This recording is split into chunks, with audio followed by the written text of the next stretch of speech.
આજે આપણે એવી ગૃહિણીને મળવાના છીએ કે જેના સપના બહુ મોટા હતા અને એને ખબર હતી કે આ સપના પૂરા કરવા માટે મારે મારા કમ્ફર્ટ ઝોનમાંથી નીકળવું પડશે. એક 14 વર્ષની કુમળી ઉંમરે તેણે વિચાર કર્યો કે મારે મુંબઈ જવું છે. પોતાના મક્કમ વિશ્વાસ અને મનોબળ સાથે એણે આ પગલું ભર્યું. સફળતા તેને જ મળે છે કે જે સતત પ્રયત્ન કરતું રહે અને અપમાન સહે, ધક્કા ખાય અને ક્યારેય નાસીપાસ ન થાય.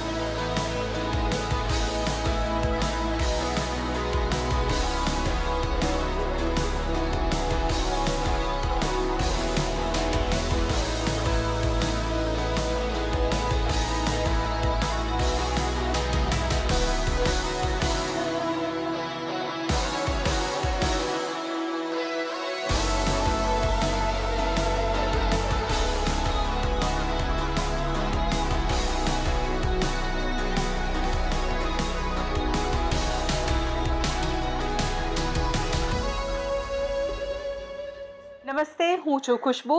મુંબઈ સમાચારના ડિજિટલ પ્લેટફોર્મ પર ગૃહિણી સાથે ગોસિપના આ કાર્યક્રમમાં આપ સર્વનું સ્વાગત છે. આજે આપણે મળી રહ્યા છે એડવોકેટ દીપિકાને. Hi Deepika, we welcome you in our show. Thank you so much. Thank you Mumbai Samachar for giving me this opportunity. આજે મુંબઈ સમાચારના લીધે મને આજે એક અવસર મળ્યો છે કે હું મારા જર્ની વિશે થોડીક કંઈક વાત કરી શકું. Thank you so much Mumbai સમાચાર. દીપિકા, અમને જાણવું છે કે તમે બાળપણમાં આટલું સ્ટ્રોંગ પગલું કઈ રીતે ભર્યું? સ્ટ્રોંગ પગલું એ કોઈ એક દિવસની વાત નથી કે એક ક્ષણની વાત નથી. આ એક પ્રોસેસ છે. હું કોઈ એવી અસાધારણ ફેમિલીમાં મારો કોઈ જન્મ નથી થયો. બહુ સાધારણ પરિવારમાં જન્મી છું. બહુ સાધારણ છોકરી હતું અને સપના બહુ મોટા હતા. મારું બેકગ્રાઉન્ડ એવું છે કે હું એક નાના ગામડામાં મારો જન્મ થયો છે, જ્યાં આપણે ટોયલેટ જવા માટે પણ બહાર જવું પડતું હતું. પરિસ્થિતિઓ ક્યારેય પણ ફેવરેબલ હોય એવું જરૂરી નથી. પડકારો હતા, ચેલેન્જીસ હતી, પણ એ છોકરીની ઈચ્છાઓ, સપનાઓ બહુ મોટા હતા. તો ત્યારે પણ મારું માનવાનું એ જ હતું કે ઘણા લોકો શું કરે છે કે પરિસ્થિતિઓને પોતાનું ભવિષ્ય બનાવવા દે છે, પણ ઘણા લોકો એવા પણ હોય છે કે પોતાની મહેનતથી પરિસ્થિતિઓને બદલે છે. એ ટાઈમે એ વિચાર આવ્યો કે અહીંયાથી કંઈક દૂર જઈએ, થોડું ભણીએ, મમ્મી પપ્પાનું નામ રોશન કરીએ. મમ્મી પપ્પા જે આપણા માટે આટલું જ કરવા માટે તૈયાર હોય તો એમના માટે આપણે શું કરી શકીએ. તો એ જે ગામડામાં હતી ત્યાં આટલી બધી ઓપોર્ચ્યુનિટી નહીં હતી. તો વિચાર કર્યો કે ક્યાં બહારે જઈએ, કંઈક નવું કંઈ શીખીએ. તો મુંબઈ આવવાનો વિચાર થયો અને એમાં મારા પરિવારનો ખૂબ જ સપોર્ટ થયો. મારા મમ્મી પપ્પા એ ટાઈમે ગામડામાં રહેવા છતાં પણ એવા વિચારવાળા હતા કે નહીં, દીકરીઓ પગભર હોવી જોઈએ. તો એ બેકગ્રાઉન્ડમાં માનસિકતા લોકોની એવી હોય છે કે દીકરીઓને ભણાવવાની શું જરૂરત છે. પણ ત્યારે મારા મમ્મી પપ્પા એટલા ભણેલા નહીં હતા, પણ એ લોકોનો વિચાર એવો હતો કે નહીં, દીકરીઓ પગભર હોય તો જીવનમાં ક્યારેય પાછી પડતી નથી. તો દીકરીઓને ભણાવવી જરૂરી છે. અને મારા આ સપના અને મારા આ નિર્ણયો પર મારા મમ્મી પપ્પાનો ખૂબ જ સાથ હતો અને સપોર્ટ હતો. કે એવા ગામમાં જન્મ થયો હતો કે જ્યાં ટોયલેટ માટે પણ બહાર જવું પડે. તો એ પરિસ્થિતિ અને સડન ચેન્જ અને મુંબઈ આવીને કે જ્યાં બધી જ ફેસિલિટી હોય, એટલે આખું કલ્ચરલ ચેન્જ થઈ ગયું. તો એ તમે કઈ રીતે હેન્ડલ કર્યું? તો મને એવું લાગે છે કે જ્યારે તમે એક તમારા કમ્ફર્ટ ઝોનથી બહાર જાઓ ને તો તમારી પાસે બે રસ્તા હોય. એક, તમે ડરીને પાછા ઘરે જતા રહો. બીજું, તમે એ પરિસ્થિતિ પ્રમાણે ખુદને બદલો, એ માહોલ પ્રમાણે ખુદને બદલો, કંઈક શીખો અને આગળ વધો. જ્યારે તમે ખુદને બદલો છો, જ્યારે તમે માહોલને સ્વીકાર કરો છો, ત્યારે નવો માહોલ તમને અચૂક સ્વીકાર કરે છે. હવે હું મારી વાત કરું તો હું આવેલી મુંબઈ હોસ્ટેલમાં.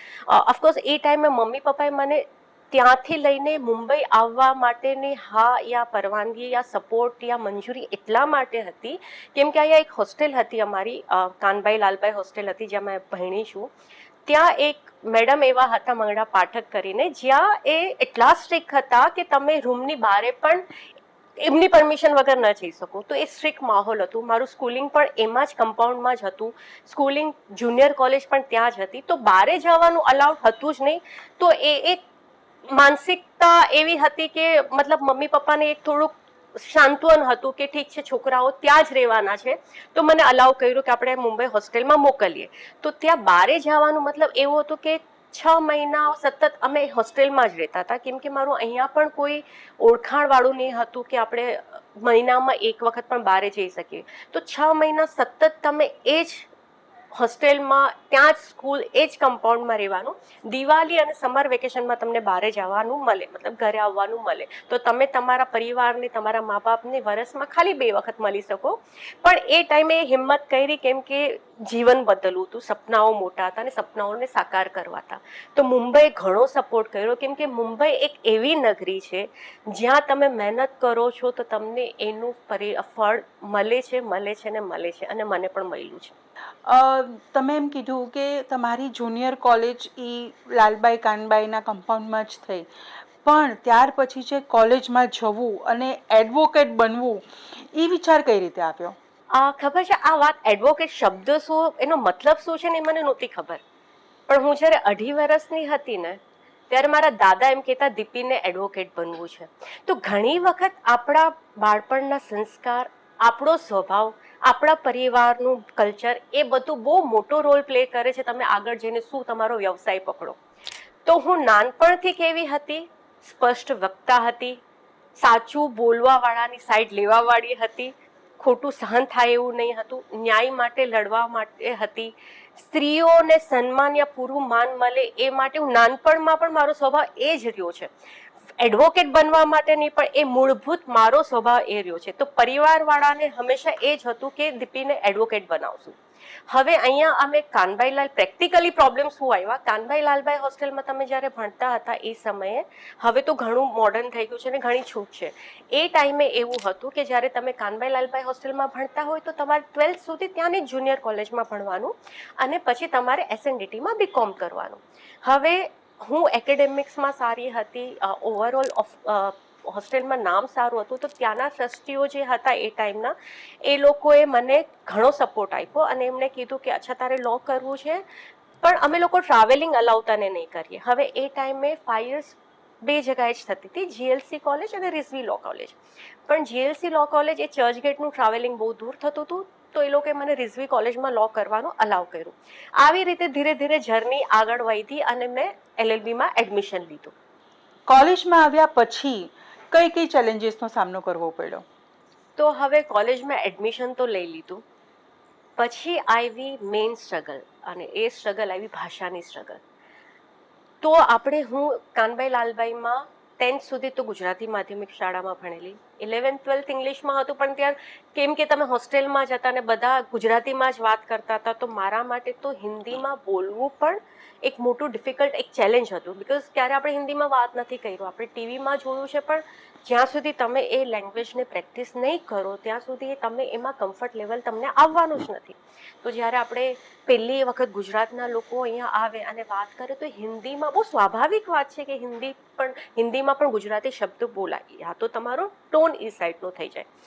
સેમ પ્રોબ્લેમ મેં પણ ફેસ કરી. શરૂઆતના 2 વર્ષ બહુ જ ડિફિકલ્ટ રહ્યા. મને બહુ સારા ફ્રેન્ડ્સ મળ્યા, પણ ક્યારેક આપણે વાત કરીએ તો આપણા ગુજરાતી શબ્દ આવી જાય, તો ક્યારેક લોકો હસી ઉડાવી દે. આપણે જે રીતે આપણી અપબ્રિંગિંગ થઈ છે, અહીંયા માહોલ પૂરો અલગ છે. તો સંઘર્ષ એ ટાઈમે ઘણો હતો ભાષાને લઈને.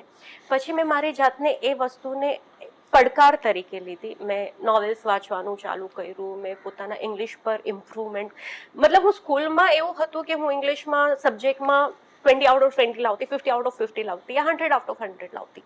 પણ જ્યારે આપણે અહીંની સ્કૂલમાં પણ મારું જ્યારે એડમિશન થયું, સેમ પ્રોબ્લેમ, બિકોઝ તમે ગુજરાતી મીડિયમમાં ગામમાં ભણેલા હોય અને તમે મુંબઈની ગુજરાતી મીડિયમ સ્કૂલમાં પણ ભણેલા હોય, ફરક પડવાનો છે. અહીંયા તમને એમ કે વિરોધી શબ્દમાં તમે લખો તો ડે એન્ડ નાઇટ આપણને ખબર છે, પણ વિરોધી શબ્દને અપોઝિટ વર્ડ્સ કહેવાય, એ વસ્તુ મારા માટે બધી નવી હતી. ઇનફેક્ટ મને ત્યાં સ્કૂલમાં પણ, કાનભાઈ લાલભાઈની સ્કૂલમાં પણ મરાઠી મારા માટે ચેલેન્જ હતું, કેમ કે મેં મરાઠી ક્યારે શીખવું જ નહોતું. ડાયરેક્ટ 9th સ્ટાન્ડર્ડમાં હું આવી, તો જનરલી 9th સ્ટાન્ડર્ડમાં પણ કાનભાઈ લાલભાઈમાં એડમિશન નથી લેતા. એ ટાઈમે મને એડમિશન મળ્યું બિકોઝ અધરવાઇઝ મેં ઇન્ટરવ્યૂ ક્લિયર કર્યું હતું.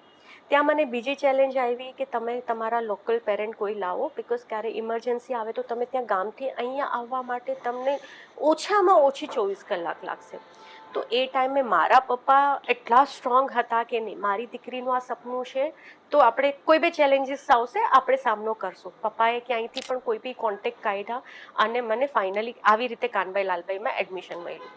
હવે 12th સુધી થઈ ગયું, પછી કોલેજમાં ભાષાનો પ્રોબ્લેમ આવ્યો, આપણી ડ્રેસિંગ સ્ટાઇલમાં પ્રોબ્લેમ આવી જાય, કેમ કે કોલેજ એક ડિફરન્ટ, કેમ કે બહારનું એક્સપોઝર મળ્યું જ નથી. એક કૂવામાં ડેટકો કેવી રીતે હોય એવી રીતનો આપણું ઉછેર થયો, તો કોઈ એક્સેસ બહારનું કંઈ નહીં હતું. તો શરૂઆતના 2 વર્ષ ડિફિકલ્ટ રહ્યા, પણ મેં હિંમત નહીં હારી.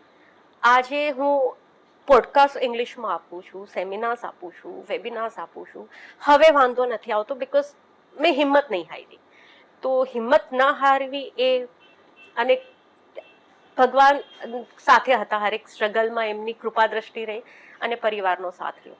તો કોલેજના દિવસો પણ એવી રીતે ખતમ થયા. કોલેજમાં ભણવાનું પૂરું થયા પછી આ પ્રોફેશનમાં કઈ રીતે આગળ વધ્યા? હા, એ સ્ટેપ લેવામાં ઘણું મારે મહેનત કરવી પડી. બિકોઝ હોસ્ટેલમાં શું હતું, એક તો તમને બહારે જવાનું અલાઉડ નહીં હતું, તો મને એક તો પરમિશન મળી, તમે બહારે બીકોમ છોડીને કંઈક બીજો પ્રોફેશન માટે મેં ભણવા માટે, ડિગ્રી માટે મને અલાઉ કર્યું.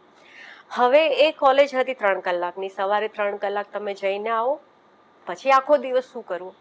પછી ત્યાંના ટ્રસ્ટીઓ સાથે મેં વાત કરી અને એમાં એક ટ્રસ્ટીએ મને કીધું કે તું જા, એક કાંતિભાઈ ઉનડકટ કરીને સોલિસિટર સેન્ટા ક્રુઝમાં છે, તો એમની પાસે 2-3 કલાક બેસીને આવ. હું બેસીને આવી, પછી મને સમજાણું કે કંઈક સોલિસિટર કરીને પણ હોય છે. બિકોઝ અત્યાર સુધી તો એડવોકેટ સેમજી, વકીલ સેમજી, કાઉન્સલ સેમજી, હવે કંઈક નવો શબ્દ સમજવા મળ્યો, સોલિસિટર હોય. તો એ કાંતિભાઈ ઉનડકટ પાસે જતી, 2-3 કલાક ત્યાં જઈને આવતી. પછી મને એમ સમજાવવામાં આવ્યું કે સોલિસિટર માટે બનવા માટે આર્ટિકલશિપ કરવી જોઈએ. હવે આ સોલિસિટર વર્ડ જે છે ને, એ અમારા હોસ્ટેલના એક મેઇન ટ્રસ્ટી હતા, મહેન્દ્રભાઈ ગેલાણી, એ સોલિસિટર હતા. તો ત્યાંના ટ્રસ્ટીઓ મને કહેતા કે જો મહેન્દ્રભાઈ સોલિસિટર છે, એમની અપોઇન્ટમેન્ટ લેવા માટે બહુ ફાફા મારવા પડે અને બહુ ચાર્જ કરે છે. તો મને લાગ્યું તો પછી આપણે પણ ટ્રાય કરીએ, આપણે કેમ પાછા રહી જઈએ, મહેનત તો કરવાની જ છે, આ કરીએ કે આ કરીએ, તો આપણે સીધો જ ડાયરેક્શન પકડીએ. હવે એના માટે સોલિસિટર માટે આપણે 3 વર્ષની આર્ટિકલશિપ કરવી પડે.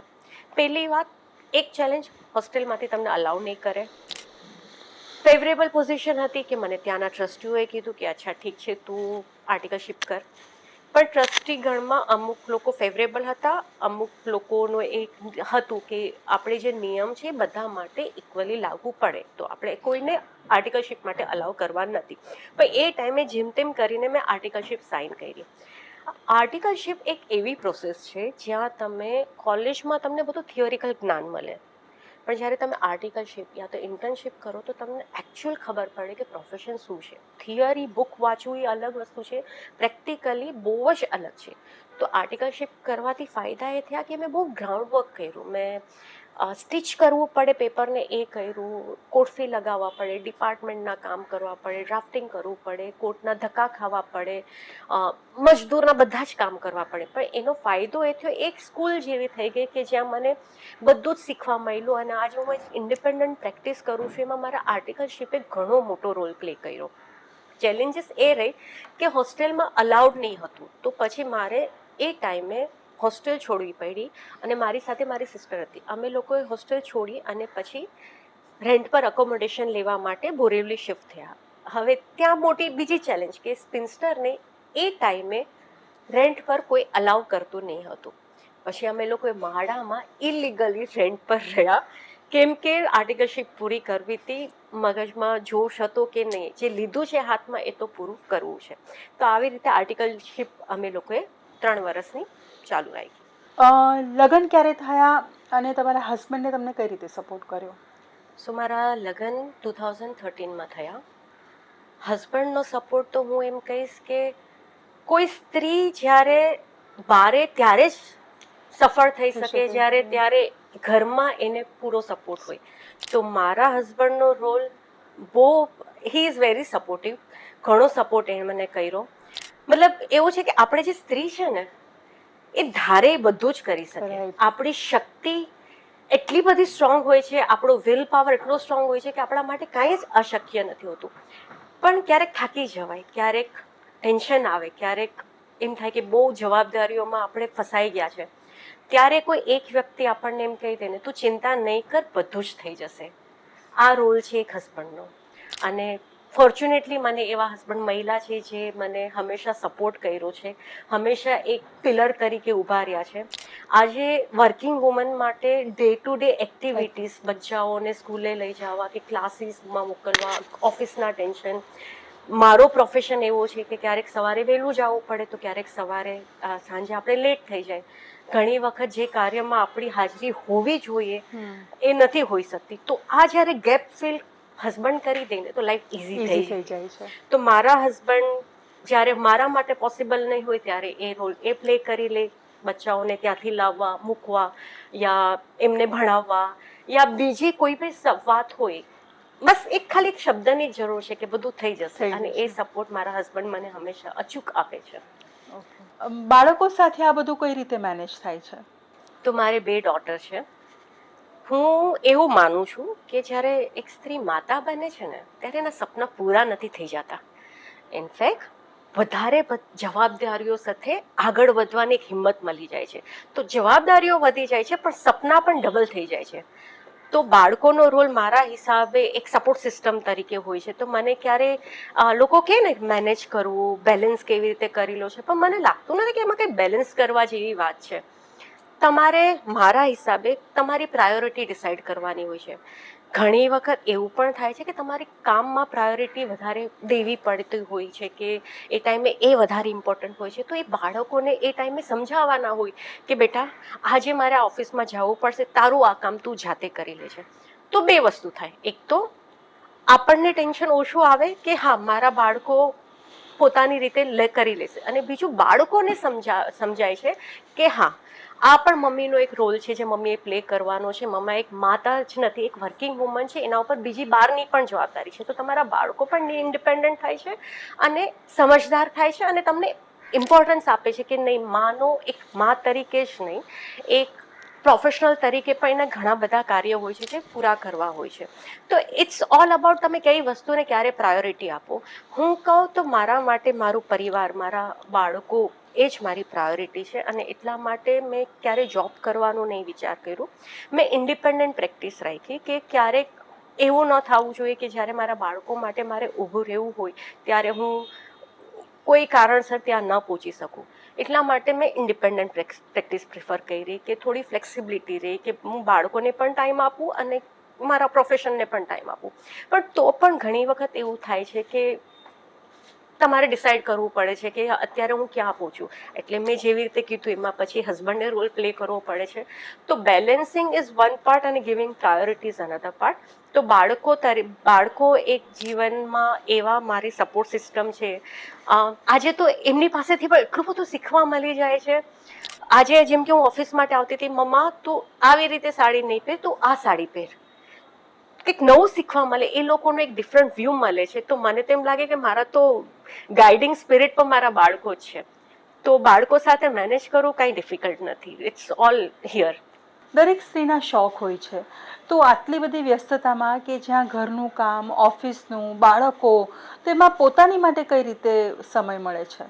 સમય મળતો નથી હોતો, સમય કાઢવાનો હોય. અને મારું એવું ચોક્કસ માનવું છે એક સ્ત્રીએ જ્યાં as a mother, as a wife, as a daughter in law આટલી બધી જવાબદારી હોય અને એમાં તમે વર્કિંગ વુમન હોય તો જોવા જઈએ તો તમને ટાઈમ ક્યારે મળવાનો જ નથી. પણ મને લાગે છે બધા પાસે કદાચ 24 કલાક જ હોય છે, કંઈ એમાં એક્સેપ્શન હોતું નથી.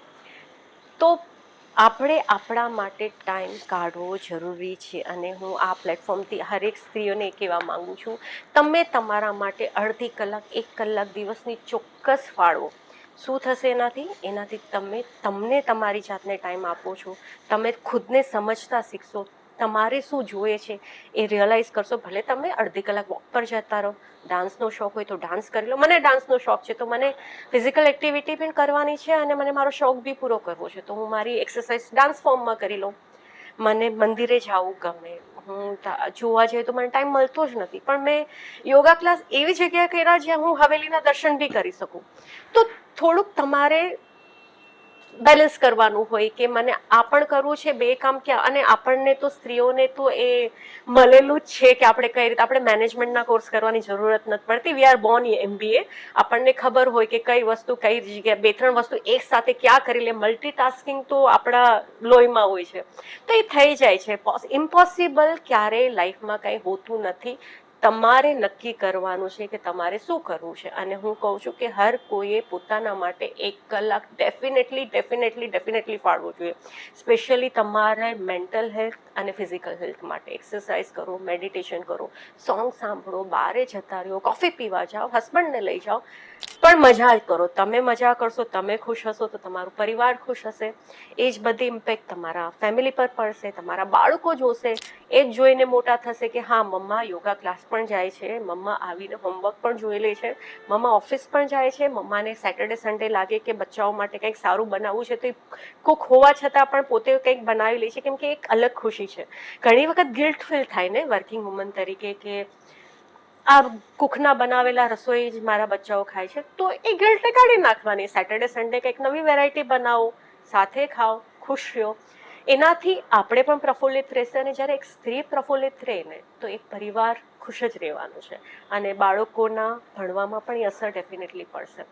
15-20 મિનિટ બાળકો સાથે કાઢો, અડધી 1 કલાક ખુદ માટે આપો. બાળકો માટે કાઢો મતલબ ક્વોલિટી ટાઈમ, કે ઇટ ઇઝ 15-20 મિનિટ એમનું હોમવર્ક લઈ લો કોઈ રીઝન સાથે. આપણે તો 4-5 કલાક બાળકો સાથે રમવાનું, બધું જેટલું પોસિબલ એટલું કરો.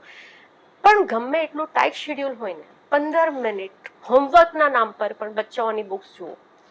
એનાથી બાળકોને લાગશે મમ્મા ઓક્યુપાઈડ છે, મમ્મા એંગેજ છે એ લોકો સાથે. અને એ લોકોને લાગશે કે હા ભલે મમ્મા, એક રિસ્પેક્ટ વધશે કે મમ્મા બહારે પણ જાય છે, ગમે એટલી થાકેલી હોય તો પણ જવાબદારી નથી ભૂલતી એઝ અ મધર તરીકે. અને હોમવર્ક તો, અને થોડુંક ડર પણ રહેશે કે હોમવર્ક ટાઈમ પર કરી લેશે. હવે આપણે તમારા પ્રોફેશનની વાત કરીએ. અને એક વસ્તુ ખાસ સાંભળવામાં આવે છે કે જો આપણે કોઈ કોર્ટ કેસમાં ફસાશું ને તો ચુકાદો તો એક સાઈડ, આપણા પૈસા જશે એ અલગ. અને ક્યારે ચુકાદો આવશે એની તો ખબર જ નહીં પડે. તો આ વસ્તુ કેટલી હદ સુધી સાચી છે? આ એક સામાન્ય લોકોની એક માનસિકતા છે. અને હું કહીશ કે ક્યાંક થોડુંક અંશે સાચું પણ છે, પણ એ જ એક સાચી વાત નથી. ઘણી વખત શું થાય, લોકોમાં જાગૃતતા નથી હોતી. એવું કહેવાય છે everybody should know the law of land. મતલબ આપણે આપણા દેશના કાયદાને બધાને બેસિક નોલેજ હોવું જોઈએ. આપણે એ લોકોમાં જાગૃતતા નથી હોતી. ક્યારેક શું થાય છે, આપણે ગલત માર્ગદર્શન ક્યારેક મળી જતું હોય, રાઈટ ટાઈમે રાઈટ સ્ટેપ્સ ન લેવાના હોય, તો કોર્ટ કેસીસમાં આપણે ફસાઈ જઈએ. હું એમ નથી કહેતી કે બધાને જલ્દી જ ન્યાય મળી જાય છે, પણ ન્યાય યા કાયદા એટલા માટે નથી બન્યા કે લોકોના ફસાવા માટે, કે લોકો ફસાઈ જાય અને ચુકાદો જ ન મળે. એવું થાય છે, પણ એવું જ થાય છે એવું નથી હોતું. અમુક કોર્ટ કેસીસ ટાઈમ લે છે, કેમ કે એમાં ડિસ્પ્યુટ હોય છે, એમાં લિટિગેશન્સ હોય છે, એમાં પાર્ટીઓના ઇન્વોલ્વમેન્ટ ઘણા બધા હોય છે. કે કેસ કોમ્પ્લિકેટ કરવા માટે લોયર્સ કરતાં ક્લાયન્ટને વધારે ઇન્વોલ્વમેન્ટ હોય છે, કેમ કે એ લોકોને એ વસ્તુ અટકાવવી હોય છે. તો આમાં એ એક જ વાત નથી કે આમાં કોર્ટ કેસ કરીએ એટલે આપણે લાંબા ફસાઈ ગયા. એમાં ઘણા બધા ફેક્ટર્સ ઇન્વોલ્વ હોય. ક્લાયન્ટ કઈ રીતના છે, તમને માર્ગદર્શન સારું મળ્યું છે કે નહીં, તમે જે ટાઈમે જે સ્ટેપ્સ લેવા જોઈતા હતા એ લીધા છે કે નહીં. આ બધા જ ફેક્ટર્સ જ્યારે મળે ને ત્યારે એ લિટિગેશન લાંબી ચાલે. બાકી આપણા દેશની જ્યુડિશિયલ સિસ્ટમ યા કોર્ટ કેસીસ એવું જ નથી કે લાંબુ ચાલે યા તમે એક વખત ગયા તો ફસાઈ જ ગયા. અમુક જગ્યાએ થાય છે, અમુક મેટર્સમાં એવું થયું બી છે અને થાય છે. અને આ પૂરું ખોટું બી નથી, પણ પૂરું સાચું બી નથી. તો એ ડિપેન્ડ કરે કે તમે કઈ જગ્યાએ કોને અપ્રોચ કર્યું છે. હું આ પ્લેટફોર્મ દ્વારા અચૂક દર્શકોને કંઈ કહેવા માંગુ છું, સ્પેશિયલી સ્ત્રીઓને કહેવા માંગુ છું, સપના જોવો એ આપણો મૂળભૂત અધિકાર છે. સપના જોવું અને સપના પૂરા કરવાની જિદ રાખો. પરિસ્થિતિ ક્યારે પણ અનુકૂળ હોતી નથી. There is no ideal time. તમે જ્યારે ઊભા થાઓ, જ્યારે તમે વિચાર કરો, જ્યારે તમે લઈ લ્યો છો હાથમાં કે મારે બસ કરવું જ છે, એ જ તમારો આઈડિયલ ટાઈમ છે. જેમ મેં શરૂઆતમાં જ કીધું કે ઘણા લોકો પરિસ્થિતિઓને પોતાનું ભવિષ્ય નક્કી કરવા દેતા હોય છે અને ઘણા લોકો પોતાની મહેનતથી જ પરિસ્થિતિને બદલે છે. અને મારું તો પર્સનલી એવું માનવું છે કે જ્યારે પરિસ્થિતિ આવે છે ને એ પરિસ્થિતિ તમને પરખવા આવે છે. એ પરિસ્થિતિમાં તમે કેવી રીતે વર્તન કરો છો, એ પરિસ્થિતિમાં તમે કેવી હિંમત રાખો છો, એ પરિસ્થિતિમાં તમે એ રસ્તામાં ચાલવા માટે તૈયાર થઈ જાઓ છો કે નહીં, એ પ્રમાણે યા તો રસ્તા ખુલશે યા તો રસ્તા બંધ થઈ જશે. તો બધું જ તમારામાં છે અને સ્ત્રીમાં અદ્ભુત શક્તિ છે. આ શક્તિને પારખો, આ શક્તિને લાવો. તમે ઘણો જ છો. તમે એઝ અ ગૃહિણી પણ તમે ઘણું બધું હેન્ડલ કરી શકતા હોય છે, જે પુરુષો માટે શક્ય નથી હોતું. આપણે મલ્ટીટાસ્કિંગ છે, તો આપણી આ સ્કિલ, અને હરેક સ્ત્રી વર્કિંગ વુમેન કરતાં મને લાગે છે કે ગૃહિણી બહુ સારો રોલ પ્લે કરતા હોય છે. વર્કિંગ વુમેન તો હજી ઘરની બહાર નીકળી જાય છે, પણ એ જે ગૃહિણી હસબન્ડનો ટાઈમ સાચવી લે, બચ્ચાઓનો ટાઈમ સાચવી લે, સાસુ સસરાઓનો ટાઈમ સાચવી લે, કોઈના ટાઈમ ચૂકતી નથી, એના માટે એને કોઈ મેનેજમેન્ટનો કોર્સ કરવો નથી પડ્યો. તો આ અદ્ભુત શક્તિને પારખો, મહેનત કરો, સપનાઓને આઈડેન્ટિફાઈ કરીને સપનાઓ પૂરા કરવા માટેની તનતોડ મહેનત કરો અને પછી કહો કે એ સપના પૂરા થાય છે કે નહીં. એ સપના અચૂક પૂરા થશે અને અચૂક જ પૂરા થશે. Thank you Mumbai Samachar for giving this opportunity. Thank you very much Khushbu. આજે દીપિકા તેમની વર્ષોની મહેનત, સમર્પણ અને અથાગ પરિશ્રમથી એક સફળ એડવોકેટ છે અને મુંબઈના જાણીતા લો ફર્મ વિગિલ જ્યુરીઝના પાર્ટનર છે. આવી જ બધી પ્રેરણાદાયી સ્ટોરી માટે અમારી ચેનલને લાઇક અને સબસ્ક્રાઇબ કરો.